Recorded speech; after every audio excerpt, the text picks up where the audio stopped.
Moi, j'étais déjà là il y a 5 minutes, alors du coup, tu sais, c'est plus compliqué.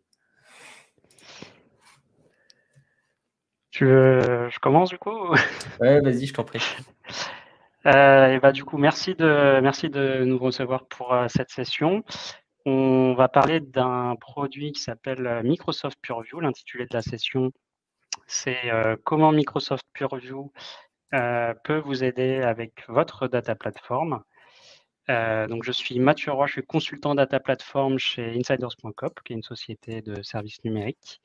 Et du coup, pour cette session, je suis avec Charles-Henri Sauget, que vous connaissez déjà. Est-ce Je que peux me tu veux te représenter des représenter? fois qu'il y a des nouveaux arrivants, si tu veux. Donc, je suis MVP Data Platform depuis quelques années et Technical Leader BI chez Air Liquide à Paris. Et je travaille régulièrement avec Mathieu. Toujours un plaisir de faire des sessions avec Mathieu, avec Marie aussi d'ailleurs. Plaisir partagé. Alors, l'agenda de cette session, ça va être très simple. Dans une première partie, on va faire un petit tour d'horizon de Purview. On va aller se balader dans l'interface, voir les différentes fonctionnalités qui sont proposées par cet outil, notamment les connecteurs, les fonctionnalités de recherche et de navigation au sein de Purview, qui est un produit de data catalogue.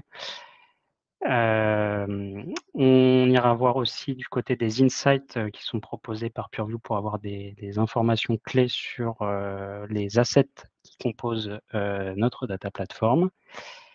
En deuxième grande partie, on verra comment on peut faire du développement personnalisé sur Purview pour venir enrichir notre data catalogue en plus des données qui auront été scannées et détectées nativement par Microsoft Purview sur notre data platform. Et enfin, on fera un point sur le pricing et donc la facturation, comment ça fonctionne, quels sont les éléments qui rentrent en jeu dans la facturation. Et on terminera par une petite conclusion et une session de questions-réponses du coup sur les 10-15 dernières minutes. Toutefois, n'hésitez pas à poser vos questions au fil de l'eau. On est plus que ravis, on a l'œil sur le chat. N'hésitez pas. C'est plus simple des fois dans le contexte que de revenir complètement après. Tout à fait. Je Eh suis bien, prêt, si tu veux. eh ben, c'est parti alors. Est-ce que tu veux reprendre la main tout de suite ou au moment où tu vas ouvrir le portail? Oui, je vais ouvrir le portail. C'est tout bon. Alors, du coup, je vais partager mon écran. Touc. Magnifique. Alors, on attend que mon écran se présente en 2 minutes, en attendant qu'on passe la main sur mon écran plutôt que celui de Mathieu. On a, vous l'aurez peut-être remarqué dans l'industrie ces derniers temps, on a des architectures qui se décentralisent de plus en plus, à l'image des microservices, à l'image de la blockchain, à l'image de ce qu'on peut faire aujourd'hui dans les plateformes de données. On a de plus en plus une approche avec plusieurs nœuds, avec donc ce que vous a montré Michel, je pense que c'était Michel tout à l'heure, qui vous a montré Synapse Analytics Workspace, qui va avoir tendance à provisionner à plusieurs endroits de l'entreprise. Et du coup, c'est incroyable parce que ça permet aux équipes de directement faire leur développement pour leur projet dans un nœud qui leur est propre, proche du métier. Souvent, ça va être des équipes qui sont plus orientées métier, à l'intérieur du métier, ou pas très loin du métier, ou dédiées au métier sur certains projets. Ça va nous permettre de mettre en place ce qu'on appelle des approches data mesh qui sont extrêmement à la mode. Je peux continuer à combler un petit peu, mais si on peut mettre mon écran sur l'écran, ce sera vraiment trop cool. Du coup, ces approches data mesh, elles sont très bien, mais par contre, ça provoque un bazar pas possible sur... ça présente un bazar pas possible en termes de gouvernance. Vous avez des données qui sont partout dans l'entreprise et vous avez personne pour savoir où sont les données finalement. Donc pour ça, Microsoft a sorti un nouveau produit qui s'appelle Microsoft Purview. Ça a changé de nom récemment. Que je peux vous présenter dans quelques secondes. Si, Je ne sais pas si Annie est toujours là pour partager ton écran éventuellement. j'ai bien partagé mon écran, je le vois. Je vois que toi, tu as arrêté le tien.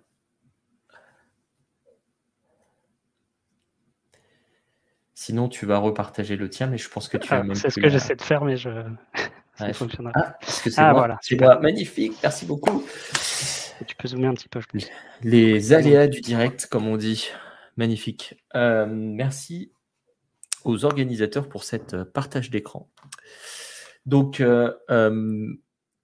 avant d'aller dans PureView, allons sur le portail Azure. Vous êtes sur Azure, vous avez dans Azure plein de comptes, plein de ressources groupes différents. Chaque ressource groupe est liée à un projet.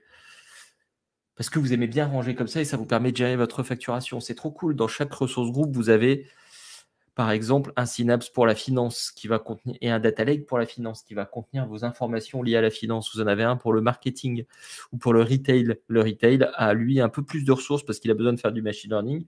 Mais il a aussi un Synapse et aussi un Data Lake. Et du coup, la question qui se pose, c'est comment je fédère ces données, comment je fais en sorte de pouvoir les découvrir dans l'entreprise. Pour ça, Microsoft PureView. Alors, vous retrouvez ça ici, c'est le petit logo qu'on retrouve avec un œil. Ça s'appelait Azure PureView, ça a été renommé, ça s'appelle Microsoft PureView, et c'est composé sur un portail, hop, que j'ai ouvert ici. Ce portail, quand vous l'ouvrez, vous arrivez sur un moteur de recherche. On a un peu l'impression d'avoir ouvert, j'allais dire Google, on va dire Bing, comme ça on sera corporate. Espérons que vous utilisez plus PureView que Bing.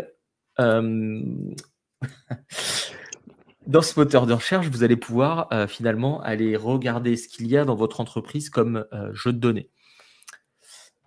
Vous avez la possibilité, par exemple, de mettre une petite étoile pour trouver tous les jeux de données. Et dans cette recherche, vous allez pouvoir choisir vos types de sources. Vous voyez que là, j'ai des Data Lake Storage, j'ai des Power BI.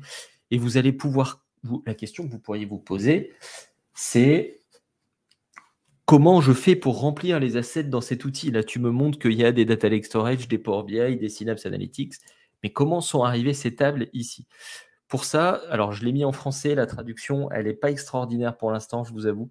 Carte de données, je vais peut-être même le repasser en anglais parce que je crois que ce n'est pas de la qualité nécessaire pour que ça soit acceptable pour l'instant. Ce datamap, ouais, carte de données. Carte de données. Donc, dans cet onglet datamap, vous allez pouvoir déclarer des sources dans des collections. Ces collections, ça va être votre regroupement qui va vous permettre de définir les accès par la suite. Donc là, j'ai un alignement. Par exemple, vous aviez vu ce ressource groupe finance 001, retail 001. Ben, j'ai retranscrit ça sous forme de collection et à l'intérieur, j'ai mis des scans qui vont me permettre ensuite d'aller me connecter aux différents moteurs de base de données et aller me chercher les informations dont j'ai besoin. De la même façon, j'ai le Power BI de mon tenant qui est ici, de mon Active Directory, et qui va aller me scanner les datasets, les rapports, les tableaux de bord, tous les éléments Power BI pour les mettre dans PureView. Et ça, c'est extraordinaire. Ça va me permettre de réunir toutes mes métadatas dans un catalogue de données centralisé. Et ensuite, mon utilisateur, s'il cherche un customer, il va pouvoir taper customer et il va avoir toutes les données de l'entreprise qui concernent les customers. Et donc là, on voit que mon customer, c'est une table Azure SQL qui est dans Wild World Importer. Tiens, c'est la même base que Marie tout à l'heure, à croire qu'on a travaillé sur le même jeu de données. Et dans cette base de données, j'ai été la charger pour en faire des choses dans ma plateforme. Je vais retrouver sur cette table des informations sur son schéma. Je vais retrouver des informations qui vont être éditables pour le Chief Data Officer ou son équipe dans votre entreprise, pour mettre des informations de classification ou des glossary terms. Les glossary terms, ça va correspondre à des synonymes. Vous avez les types et vous allez pouvoir mettre des descriptions sur chacune de vos colonnes. C'est très fin la colonne. Vous pouvez aussi mettre des descriptions au niveau de l'entité de l'asset de la table, en l'occurrence ici. Une fois qu'on a dit ça, ça vous permet de documenter en plus vos jeux de données. Extraordinaire. Peut-être que c'est la fin de vos documentations sous format Word, ce truc. Parce que c'est automatique, ça va venir scanner votre plateforme et ensuite vous allez pouvoir venir renseigner les informations, les métadatas supplémentaires pour documenter vos informations. Donc là, je peux les éditer, je ne vais pas le faire. Vous avez un truc qui est magnifique, le lineage. Le lineage, ça va me permettre de prendre ma table customer. Alors, je vais zoomer un petit peu. Ma table customer, je vois qu'elle est utilisée dans une activité de copie. Vous l'avez vu dans la session de Michel, l'activité de copie, c'est ce qui va me permettre de prendre les données d'un point A à un point B, soit avec Azure Data Factory, soit avec Synapse Orchestration. Donc là, j'ai un pipeline qui a été utilisé. J'ai chargé ces données dans un fichier Parquet. Ensuite, j'ai une transformation.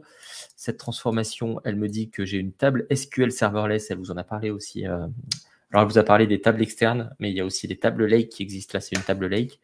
J'ai un data flow, mapping data flow. Donc, je sais quelles sont toutes les étapes par lesquelles passe ma donnée. Et ça, c'est hyper important en termes d'analyse d'impact et en termes de documentation de mon projet. Je vois qu'ensuite, c'est utiliser cette table Dim Customer dans un dataset, dans un jeu de données Power BI, Order Analysis. Et là, truc de malade, si je clique sur Switch to Asset, je vais être capable de voir toutes les tables qui sont utilisées dans mon jeu de données Power BI et de voir quelles sont les transformations qui ont eu lieu au long de la route de ma donnée. C'est extraordinaire. Là, je voudrais presque voir dans le chat, tout le monde fait « Waouh, c'est magnifique », etc. Enfin, j'ai toujours rêvé de ce produit, c'est extraordinaire.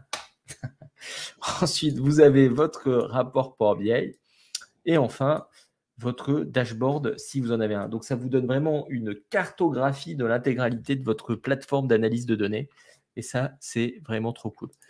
Vous pouvez aussi éditer, rajouter des owners qui vont pouvoir du coup être des référents qui seront contactés dans l'idée de la gouvernance de votre plateforme d'analyse de données. Et vous allez pouvoir avoir un onglet un peu related qui est une version un peu pauvre de la partie Lineage. Est-ce que tu peux montrer la partie schéma qui est aussi peut-être très intéressante parce que du coup, on peut avoir toutes les informations de notre dataset.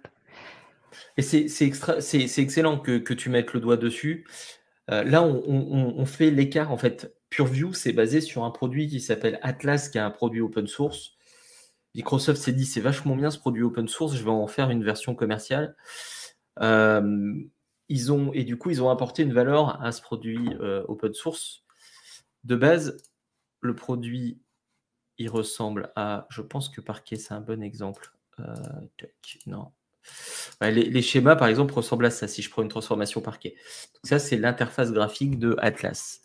Et ça va être important parce que ce que va vous présenter Mathieu, c'est qu'on peut ajouter des choses nous-mêmes basées sur les API d'Atlas, qui sont quand même existantes. Et ce que voulait mettre en avant Mathieu, c'est que le connecteur, alors si j'arrive à y retourner, je vais revenir par ici, sur le dataset Power BI, Microsoft a très bien travaillé. Ils ont affiché l'affichage schéma avec une présentation conforme à Power BI. La seule chose qui va nous manquer sur cet écran, c'est peut-être le modèle de données qu'on peut retrouver dans Power BI avec une sorte de modèle conceptuel de données ou modèle physique de données avec des flèches et des petites boîtes qu'on aime beaucoup. Donc là, tu retrouves toutes les tables de ton dataset. On retrouve toutes les tables de mon dataset, on retrouve les mesures de mon dataset, on retrouve même maintenant les expressions à l'intérieur de ces mesures. Je vous dis, plus besoin jamais de documentation grâce à cet outil. Parce que votre documentation, ce sera un truc qui scanne automatiquement vos jeux de données, vos développements, qui va être capable de vous les remonter dans cet outil. Et ensuite, vous allez pouvoir venir dans Edit. Et vous allez pouvoir mettre, ah ben là, le calcul du je sais pas quoi, tiens, nombre de quantités. Ben ça, c'est la quantité, quantity, et mettre une description. Et ça va être à jour parce que quand vous allez faire des changements sur votre modèle, ça va être répercuté ici. Donc, dans les choses qui sont extraordinaires aussi, donc vous pouvez, pour ça, il faut scanner les choses. Ici, gardez en tête cette histoire de scanner, ça va servir pour la partie facturation, où c'est un peu moins, je serai un peu moins enjoué que sur cette partie feature. Vous avez comment PureView se connecte aux différentes ressources? Eh ben, il se connecte avec des connecteurs. Il se connecte avec, ça dépend de la ressource. Sur un Azure Data Lake Storage, par exemple, on va retrouver une connexion qui est basée sur le endpoint DFS avec une authentification MSI. Idéalement, ce n'est pas une obligation, bon, je vous le recommande fortement. MSI, ça va dire que vous allez donner le droit sur vos ressources à PureView directement, au service PureView avec son nom. Et sur les bases SQL, vous allez pouvoir vous connecter via le endpoint SQL. Et sur les S3, vous allez vous connecter au endpoint S3, des choses comme ça. Donc ça veut dire que dans la configuration, il faut qu'on prévoit le fait de donner les bonnes permissions à Microsoft PureView pour qu'ils puissent scanner correctement nos ressources. Absolument. Si jamais, s'il va y avoir deux défis, il va y avoir organiser cette partie collection qui va me permettre de gérer mes permissions par la suite, parce que c'est au niveau des collections que je vais ensuite pouvoir mettre des utilisateurs avec des droits particuliers. Et il va y avoir ce défi qui est donner des droits à PureView pour être capable de scanner. Et il lui faut des droits plutôt élevés. Alors du coup, vous n'allez pas le mettre admin global de toute votre plateforme, donc il va falloir aller s'amuser à automatiser ce déploiement des permissions. Plus de questions?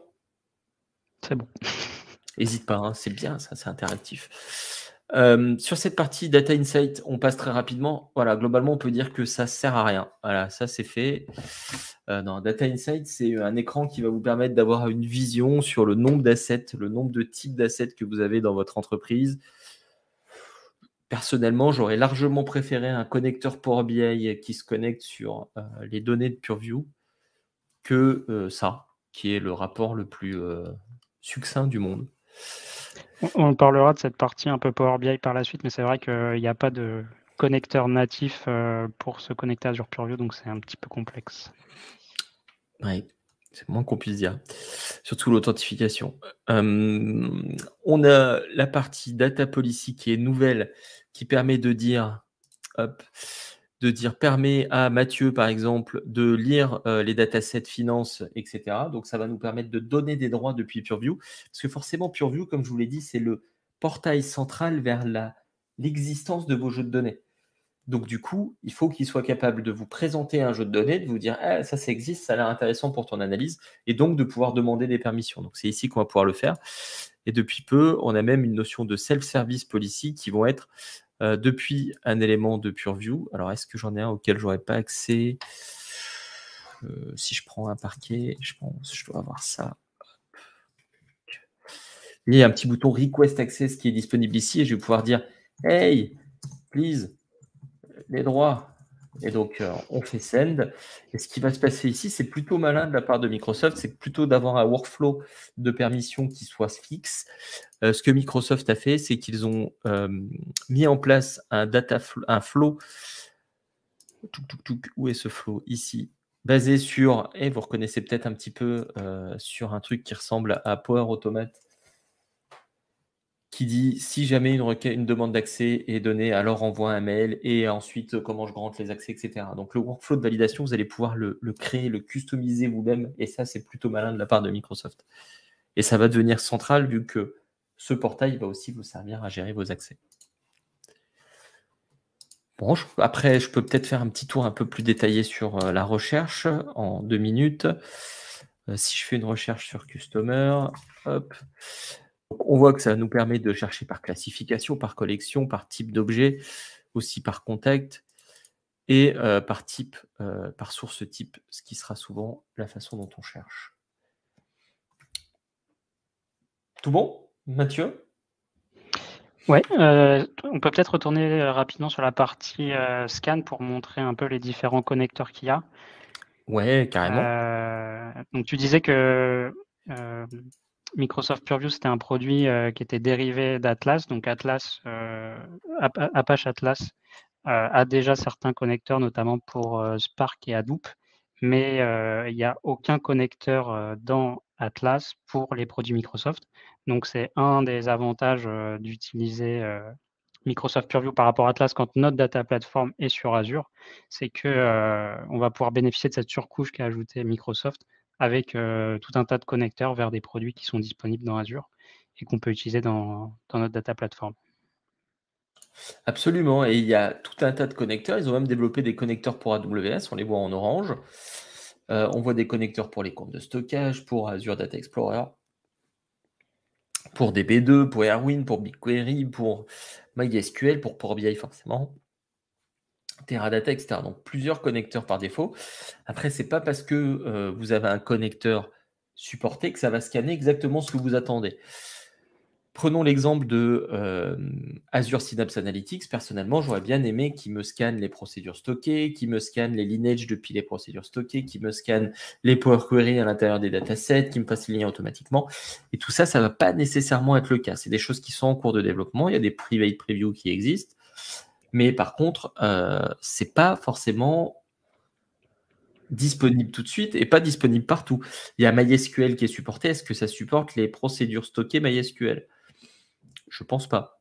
Donc, quand vous allez regarder sur les connecteurs, vous aurez un petit tableau souvent avec écrit est-ce que ça supporte les lineage, est-ce que ça supporte les procédures stockées, est-ce que ça supporte les différents éléments. Quand tu dis le lineage des procédures stockées, c'est pour avoir dans la vue lineage le lien, par exemple, entre une table source qui serait utilisée dans une procédure stockée Ouais, et par une exemple, destination, par exemple. Par exemple, sur les datasets que j'ai de charger, alors là j'ai des, hop, si je prends celui-ci, hop, lineage, voilà. On voit qu'ici, entre mon fichier parquet et ma table, là j'ai un data flow, ça c'est supporté nativement, un data flow. Par contre, j'ai aussi une autre table qui s'appelle order, je crois. C'est order. Hop. Si je vais dans Lineage ici, on voit que j'ai pas utilisé un data flow. Ce que j'ai utilisé, c'est, alors c'est pas ici, je me suis trompé, c'est ici. Ce que j'ai utilisé, c'est un Spark Process. Ça, c'est pas nativement. L'idée, c'était de représenter un notebook parce que le notebook n'est pas scanné automatiquement par PureView pour l'instant. Donc, il y a en effet des fois des choses qui vont nous manquer. Et c'est là où le développement personnalisé qui est possible via les API Atlas est extrêmement intéressant. D'ailleurs, pour obtenir cette image-là, si je dis pas de bêtises, j'ai dû appeler mon meilleur développeur de lineage personnalisé disponible aujourd'hui dans le monde, Mathieu Roy. Alors, effectivement, dans le lineage qu'on voit là, le Spark Process est quelque chose qu'on a ajouté et je vous montrerai dans la suite de la présentation comment faire. Il me semble qu'il y en a un autre encore aussi un petit peu avant. Oui, Donc il y a en aujourd'hui, effet. pour avoir un lineage vraiment très très complet, si votre data platform utilise des transformations comme les notebooks, comme certaines transformations dans les data flows, etc., il faudra rajouter cette partie de développement personnalisé pour venir compléter votre data catalogue. Absolument. Et c'est une force de l'outil de pouvoir être personnalisé, du coup, par la suite, pour répondre à vos besoins. Bon, après, du coup, c'est un peu moins bien intégré. Ça me rappelle un petit lien qu'on peut faire avec la session qui a été présentée juste avant par Marie. C'est aussi un des arguments pour passer sur Power BI Premium. Quand on dit que Power BI Premium va clairement remplacer Analysis Services, les jeux de données Power BI sont scannés nativement, ils sont jolis, ils sont mis en forme par Microsoft avec les mesures qui sont scannées, etc. Donc ça va très loin dans le scan. Les modèles Analysis Services Azure ne sont pas scannés aujourd'hui. Scandale! Donc clairement, Analysis Services Azure, c'est mort, mais bon, il faut réussir à s'en sortir. Alors, qu'est-ce qu'on avait dans l'ordre? Touk. Inside, tout ça, c'est tout bon. Je pense que c'est pour toi. À toi, Mathieu. Allez, et du coup, je peux partager mon écran si quelqu'un peut faire le switch. Il va falloir que tu jongles un petit peu. Il va falloir meubler un petit peu. Donc l'idée du custom développement, on en a parlé. Ouais, super. Hop, je vais avancer un petit peu dans la présentation. Ouais, super. Donc comme on l'a dit, PureView, c'est un produit qui repose sur un autre produit qui existe déjà qui s'appelle Apache Atlas. Ce produit est livré avec des API qui vont pouvoir nous permettre de compléter, de venir enrichir notre data catalogue programmatiquement, donc de faire des actions qu'on peut faire dans le portail, mais aussi des actions qu'on ne peut pas faire dans le portail Azure. Par exemple, venir rajouter ce qu'on appelle des entités, donc venir rajouter par exemple des tables ou un modèle Analysis Services comme tu le mentionnais juste avant. Ça, on ne peut pas le faire dans le portail aujourd'hui. Il n'y a pas d'interface pour venir dire je viens créer un nouveau modèle Analysis Services, je déclare mes tables, mes colonnes, etc. Ça se fera forcément programmatiquement via les API de PureView, qui sont finalement les mêmes ou plus ou moins les mêmes que celles d'Atlas. Et donc, c'est ce qu'on va voir. Et l'idée du custom développement, donc, c'est bien d'agir sur son data catalogue, pouvoir l'enrichir, mais aussi de pouvoir récupérer ces données. On voyait la partie insight juste avant. On peut se dire qu'effectivement, on pourrait vouloir récupérer les informations de son data catalogue pour pouvoir faire du reporting dans Power BI, par exemple. Et c'est ce qu'il est possible de faire. Alors, je peux vous montrer un exemple de rapport qu'on voit en exemple ici, qui utilise du coup les API de PureView. Donc ça permet par exemple de faire, alors là c'est un rapport assez basique qui vient juste lister les différentes entités qui se trouvent dans notre catalogue, dans notre data catalogue. Donc là on voyait les parquets que tu présentais tout à l'heure, les tables SQL serverless qui sont également là. On retrouve aussi les informations de classification. Donc tout ça, c'est des informations qui peuvent être extraites via les API de PureView. Donc là, par exemple, on voit que dans le fichier people, le scan a posé des classifications puisqu'il a détecté que dans ce fichier, il y avait des informations de mail, des noms de personnes et des numéros de téléphone au format US. Donc ça, toutes ces informations-là, on peut les extraire et après pouvoir les transformer dans Power BI pour, par exemple, faire du suivi ou mettre en place des statistiques dans un rapport Power BI.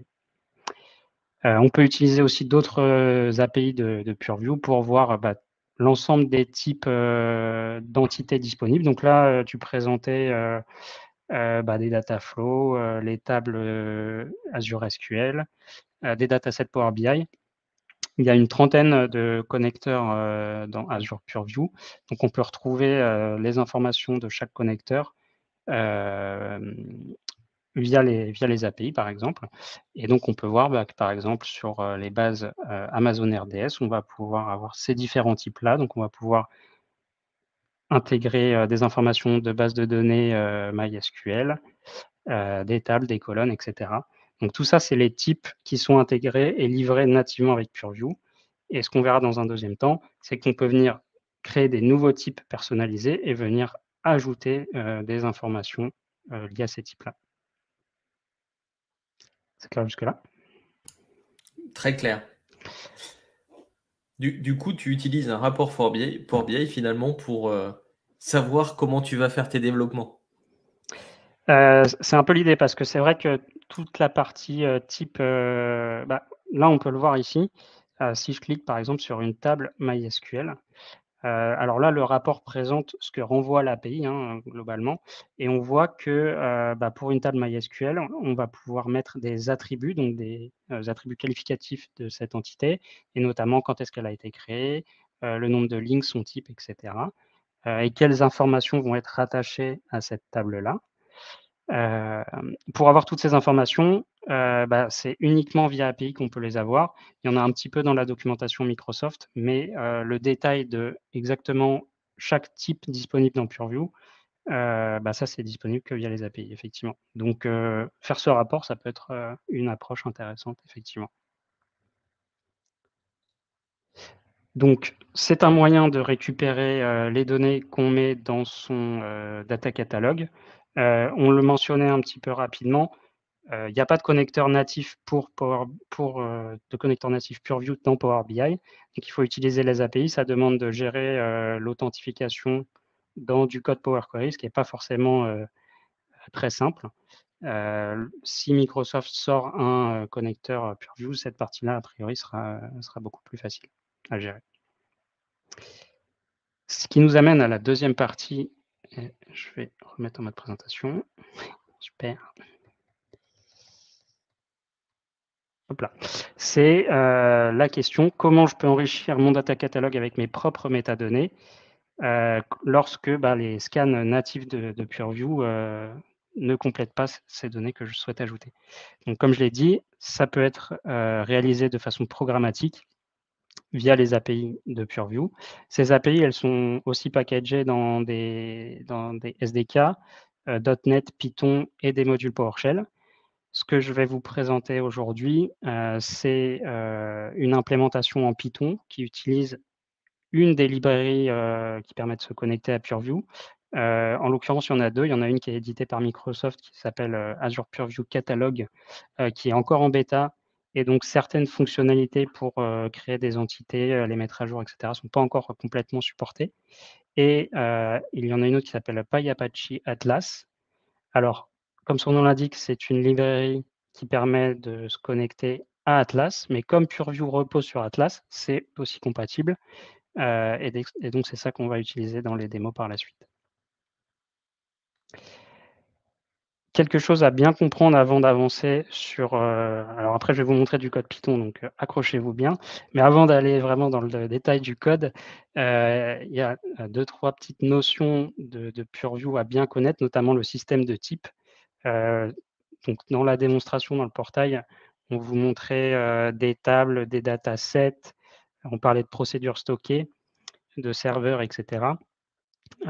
Toutes ces choses-là s'appellent des entités dans Azure PureView. Donc c'est un type d'objet finalement qu'on va retrouver dans PureView.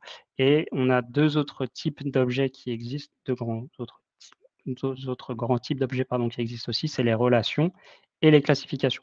Donc les classifications, on l'a abordé rapidement, c'est la possibilité de venir mettre en quelque sorte des tags sur nos entités pour venir potentiellement les regrouper ou apporter des précisions. Et les relations, c'est ce qui va permettre de rattacher une table à un schéma à une base de données, et une base de données à un serveur pour avoir vraiment la vue complète de notre data platform et pas juste des tables éparpillées dans notre data platform. Et les entités, du coup, on va retrouver différents types qui dérivent un peu tous de soit un type dit infrastructure, donc c'est ce qui va qualifier les serveurs, les bases de données, les schémas, qui portent juste des métadonnées globales. On va trouver des entités de type dataset. Donc ça, c'est des entités un peu plus particulières où on va trouver un schéma avec une structure. Donc tout à l'heure, on était par exemple sur un dataset Power BI. Eh bien, c'est un dataset au sens de PureView parce que du coup, on a une liste de tables avec des colonnes, ces colonnes qui ont un type, etc. Ça fonctionne de la même façon pour les tables SQL qui seront de type dataset dans PureView, vu qu'elles ont un schéma avec des colonnes, etc. Et le troisième sous-type d'entité, je dirais, qui est un peu plus spécifique, c'est un process. Et donc, un process au sens de PureView, c'est ce qui permet de faire un lineage. Donc, c'est de pouvoir lier un dataset d'entrée et un dataset de sortie avec, par exemple, une transformation intermédiaire. Donc, tu montrais tout à l'heure, Charles-Henri, des activités de copie ou des data flows. Eh bien, ça, ce sont des process puisque ça va prendre des entités en entrée qui vont donner potentiellement une entité de sortie. Donc, on peut prendre l'exemple, par exemple, un dataset Power BI, c'est aussi un process puisque en entrée, ça va prendre des tables, par exemple, d'une base SQL et ça va donner des rapports Power BI en sortie. Ça va, j'ai pas trop perdu tout le monde. Est-ce qu'il y a des questions jusque-là? Pas de questions, personne n'est perdu. Ok, on va pouvoir du coup passer sur la partie Python. Donc je vais vous montrer comment on peut, à l'aide d'une librairie Python, venir enrichir notre data catalog. Alors pour l'objet de cette démonstration, j'ai préparé un petit notebook où je vais reprendre différentes étapes et points clés qui permettent de venir mettre des informations dans le data catalog. Et je vais vous détailler ça maintenant. Est-ce qu'on voit à peu près le code? Oui, on voit bien, super. C'est très bien. Donc, pour pouvoir se connecter à PureView et faire des opérations, comme je vous le disais, je vais utiliser un package qui s'appelle PyApache Atlas, et dedans, je vais importer certaines méthodes qui permettent de se connecter avec un client, et puis après, on va avoir besoin de créer des process, des entités, des types, etc. Et pour se connecter, on va utiliser un service principal Azure. C'est le seul moyen officiel pour se connecter programmatiquement à PureView, programmatiquement. Et donc, c'est ce qu'on va faire tout de suite. Donc, l'idée, c'est de venir déclarer l'application ID, l'application secret de notre service principal, le tenant, et on va déclarer un objet PureView Client, et c'est avec ce client après qu'on va pouvoir appeler des méthodes comme créer une entité, supprimer une entité, venir créer un type, etc. Alors, on va essayer de faire en sorte qu'il n'y ait pas trop d'effet démonstration. Donc voilà, là, j'ai créé mon objet client et je vais pouvoir tester qu'il fonctionne bien en appelant une première méthode très simple qui me renvoie la liste des types disponibles dans PureView. Donc, c'est un petit peu ce que je montrais dans le rapport juste avant. On va voir que d'ici quelques secondes, je vais avoir un aperçu des types disponibles dans PureView. Donc voilà, j'ai bien réussi à me connecter vu que j'ai bien eu un retour de cette fonction-là. Et donc là, on a un retour au format JSON avec les descriptions des différents types. Donc là, on voit que c'est un glossary terms. Bon, je ne veux pas tout ouvrir, mais là, par exemple, on a un type dataset, etc.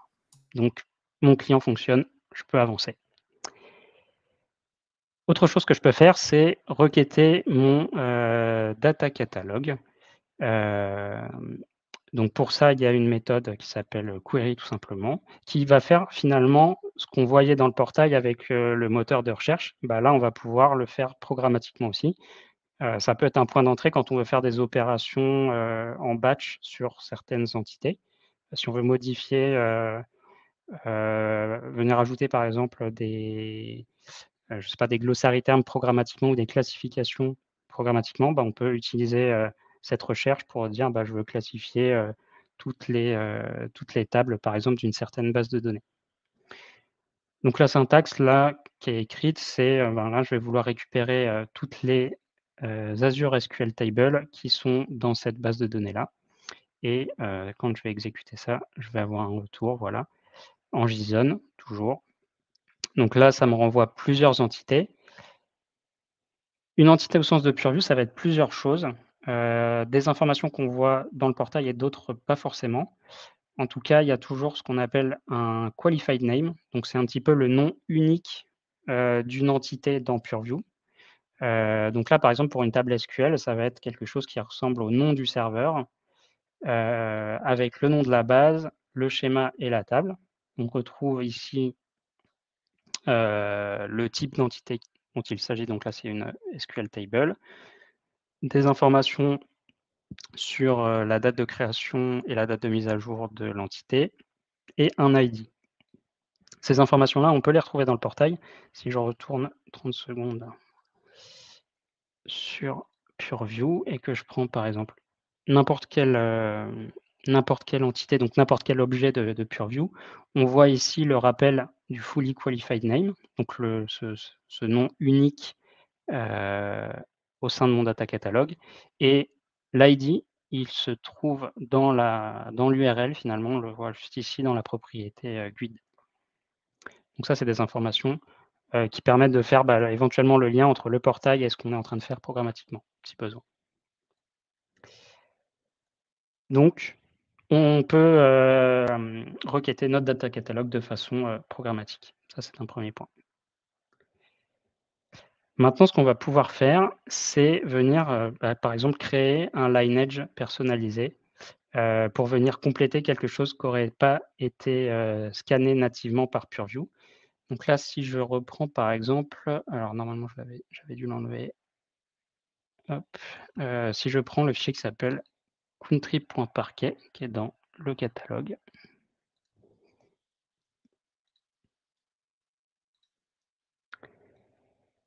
Ah bah raté, j'aurais dû l'enlever. Bon, bref. Donc l'idée, c'est de venir justement créer cette transformation personnalisée. On voit que là, quand je vais sur l'asset, petit problème de cache finalement. Ça y est, l'effet démo arrive. Et justement, c'est que tu l'avais bien enlevé, c'est juste qu'il apparaissait encore parce que tu avais du cache. Ouais, c'est ça. Et bah du coup, si je retourne sur mon country.parquet, est-ce qu'en ayant actualisé le cache, voilà, super. Donc là, j'ai bien mon fichier parquet, mais je vois que je n'ai pas le lineage après derrière qui permet de faire le lien avec le reste des assets qui auraient été potentiellement scannés par PureView. Donc l'idée, ça va être de venir rattacher ce parquet à une vue Synapse serverless qui, elle, requête ce parquet et donc faire le lien entre le parquet et la vue qui le requête. Et du coup, là, si tu fais edit sur l'asset, tu n'as pas le moyen de tirer un trait juste entre les deux? Et non, malheureusement, là, les informations que je vais pouvoir éditer, c'est des descriptions, des classifications. Mais là, voilà, dans la partie édition, je n'ai pas d'onglet lineage qui permettrait de dire viens me faire le lineage avec cette autre entité qui est aussi disponible dans mon catalogue. Donc c'est là où ça rejoint ce que je disais. Ces actions-là, elles ne peuvent être faites que programmatiquement.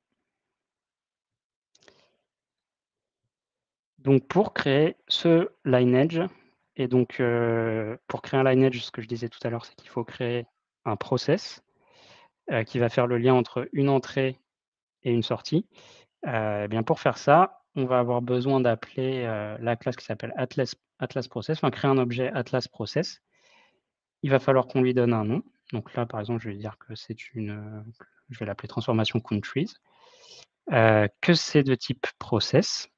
Je vais devoir, puisque c'est un objet dans PureView, lui donner un qualified name, donc un nom unique. Et après, comme je vous l'ai expliqué, il va y avoir une notion d'entrée et sortie du process. Donc l'entrée, ça va être mon fichier parquet que je retrouve avec son qualified name. Je lui redonne un nom et puis son type.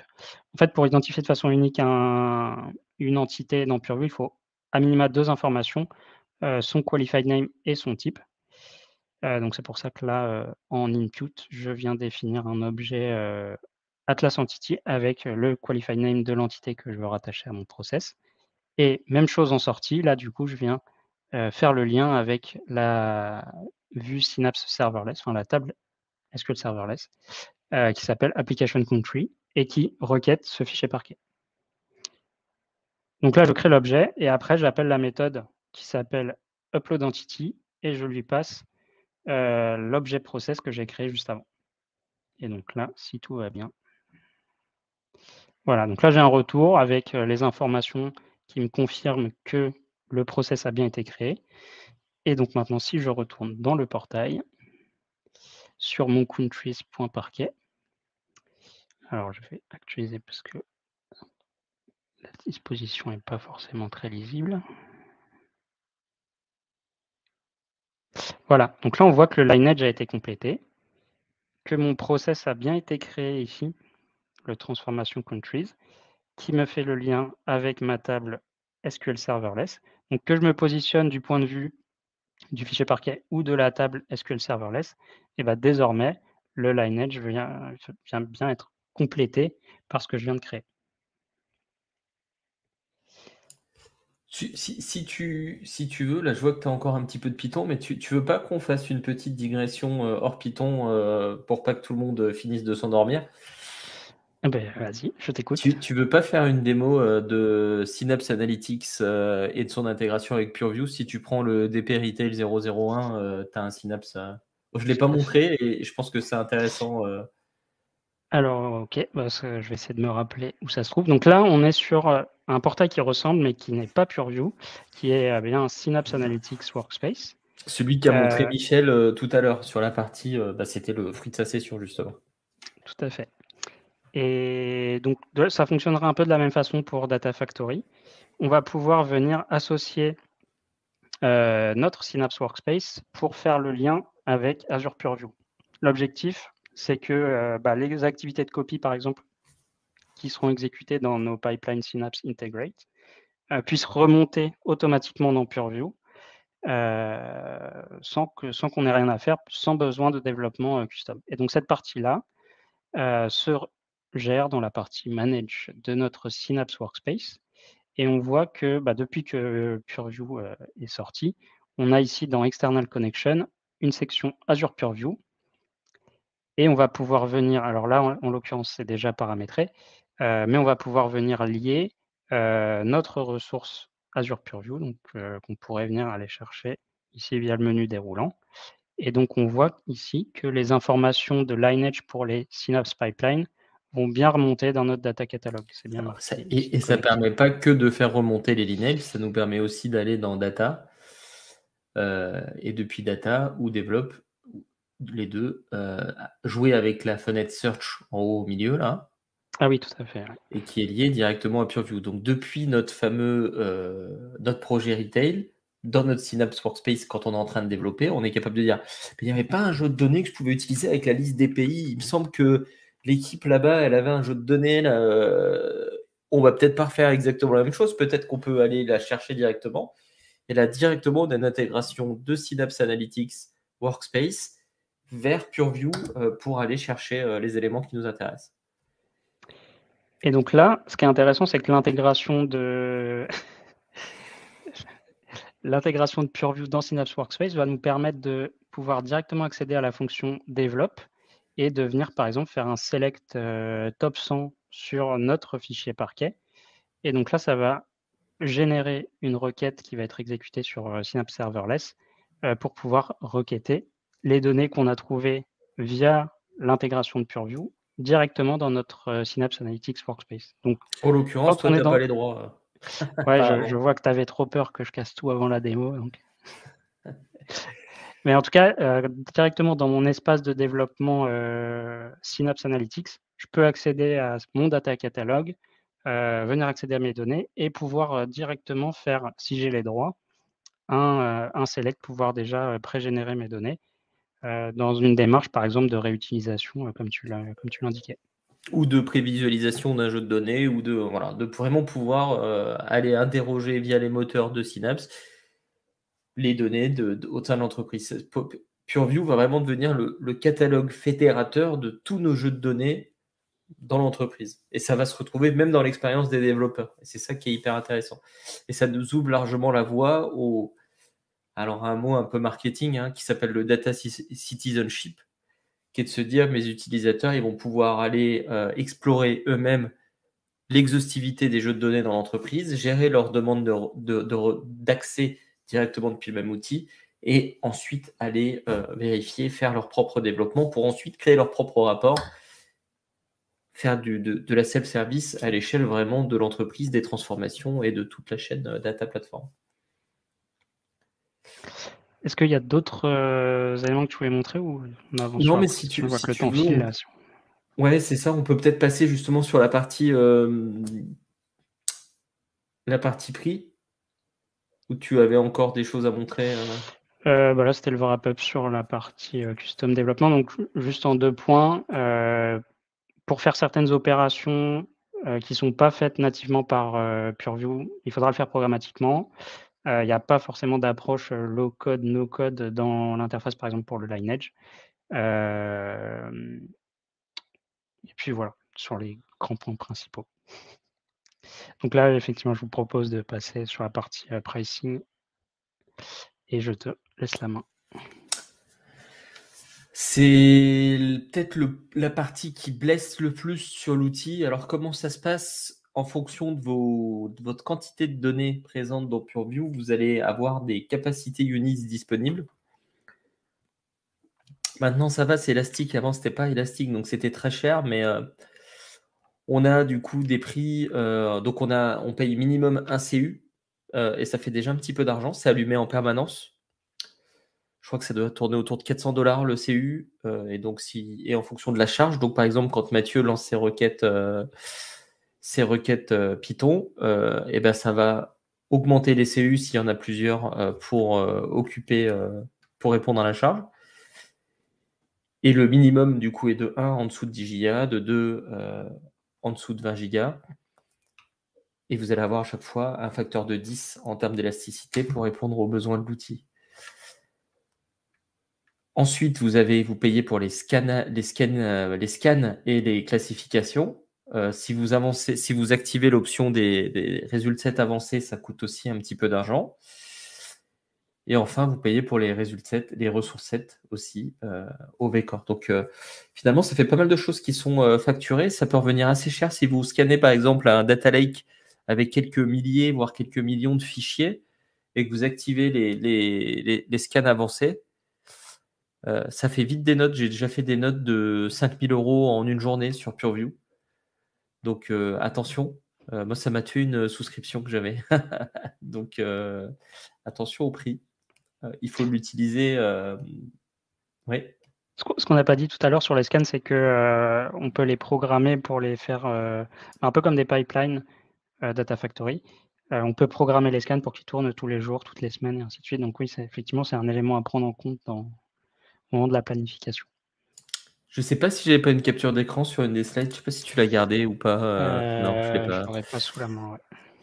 Ouais. Du coup, en gros, j'avais mis des prix, mais ouais, on peut vite faire avec les scans et surtout s'il y a les. Tu peux aller sur l'interface de PureView juste pour qu'on voit l'option à laquelle je parle là, qui est sur les résultats là. Il était là, l'Advanced Resource Set à droite là, la feature option qu'on voit là Je sur ton revienne écran. sur la. Ouais, là où tu étais dans management, c'était bien. Là, tu vois, Advanced Resource Set à droite.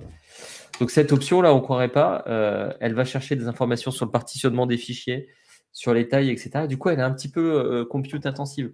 Parce que pour aller chercher des informations détaillées sur des milliers de fichiers, eh ben, il faut parcourir tous ces fichiers.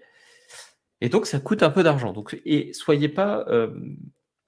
PureView, ce n'est pas un outil qu'on prend à la légère en disant je vais cliquer sur, je vais installer PureView, c'est gratuit et j'ai pas de projet de gouvernance de données, j'ai pas de projet de data catalogue. PureView, c'est un projet qui se construit, c'est un projet PureView. C'est pas juste de clics comme on a eu l'air de vous le dire là, parce qu'on a un peu cette tendance-là, parce qu'on fait une démo. Mais c'est un projet de gouvernance de données qui s'organise avec le Chief Data Officer de votre entreprise et qui se met en place dans une approche réfléchie où on peut allouer un petit peu de budget. Parce qu'il va falloir un petit peu de budget, surtout si on veut toutes les petites features qui font rêver dans l'outil. Que ça soit la partie développement custo qu'a montré Mathieu, qui nécessite de faire du développement custo, donc un peu de jour homme, que ça soit les ressources que Microsoft fournit, même avec les CU de base qui sont, c'est un service à 450 euros minimum par mois. C'est déjà un budget. Quand on voit qu'un service comme une base SQL la plus petite, c'est 4 euros par mois, c'est beaucoup plus cher. Donc, si vous n'avez qu'une base SQL, ne lancez pas PureView. Ne testez même pas le service, ça vous ruinera. Donc, faites attention à ça. C'est vraiment le PureView, c'est un outil à part entière qui va dans une démarche qui doit être réfléchie et qui doit être construite et qui doit être dont vous devez calculer le retour sur investissement avant de vous lancer. Sinon, vous serez triste parce que vous allez devoir justifier de coûts de consommation Azure importants. Et au-delà des produits, il y a aussi, c'est un projet de personnes parce que du coup, il s'agit de mettre autour de la table des data officers, des data owners, de mettre tout le monde d'accord sur la façon dont on va organiser le data catalogue. Et ça aussi, c'est un élément à prendre en compte dans les projets de data catalogue, justement. Clairement. On peut avancer vers la conclusion, je pense. Vu l'heure, et puis s'il y a des questions, n'hésitez pas à les mettre dans le chat pour qu'on les voit. Dans les conclusions, on peut mettre des points d'attention sur les limites, ou en tout cas, on va tourner ça positivement sur ce qu'on aimerait avoir dans PureView. Vous l'avez vu avec la partie custom développement, idéalement, on aimerait avoir de plus en plus de connecteurs, ou en tout cas de capacité de scan automatique. Donc Charles-Henri le mentionnait, la partie analyse des procédures stockées dans Synapse pour faire le lineage automatiquement, les requêtes M de Power Query au sein d'un dataset Power BI, la partie analysis services, même si la session précédente a indiqué que c'était un produit qui avait vocation à être remplacé par Power BI Premium. Des insights plus avancés dans l'interface de PureView, ou à minima un connecteur Power BI natif. Un point qu'on n'a pas mentionné, le versionning. Aujourd'hui, les entités dans PureView ne sont pas versionnées. C'est une fonctionnalité qui pour autant est supportée dans Atlas, le produit de base. Et donc ça veut dire que notre asset, s'il évolue au cours du temps, on ne va pas pouvoir retrouver l'historique des modifications qui ont par exemple été apportées sur une table, sur un dataset, etc. Une fonctionnalité, pourquoi pas, de data preview, mais ça apporte d'autres questions, par exemple sur les droits d'accès. Donc de pouvoir prévisualiser rapidement dans PureView les premières lignes de notre dataset. Maintenant, est-ce que cette fonction est vraiment pertinente, sachant qu'on a l'intégration dans Synapse Workspace, comme on l'a vu, qui permet de venir requêter rapidement? C'est à voir. Et puis plus de détails. Vu que ça fait 2 portails différents, ça reste un peu relou. Tout à fait. Et c'était une fonctionnalité qui était... Enfin non, bref. C'est une fonctionnalité qui était présente, je sais où tu vas, sur le Data Catalog V1 de Azure Data Catalog, il y a 5 ans. C'est ça. C'est un long cheminement pour arriver à ce produit Microsoft Ok, PureView. boomer, j'ai envie de te dire quand tu dis des trucs pareils. Et plus de détails sur la consommation des vecteurs, puisqu'on l'a vu, c'est un produit qui a un certain coût. Et donc, pouvoir avoir des informations précises sur ce qui a engendré ces coûts-là, c'est toujours intéressant. Bah, je pense qu'on arrive au bout. Si vous avez des questions, n'hésitez pas.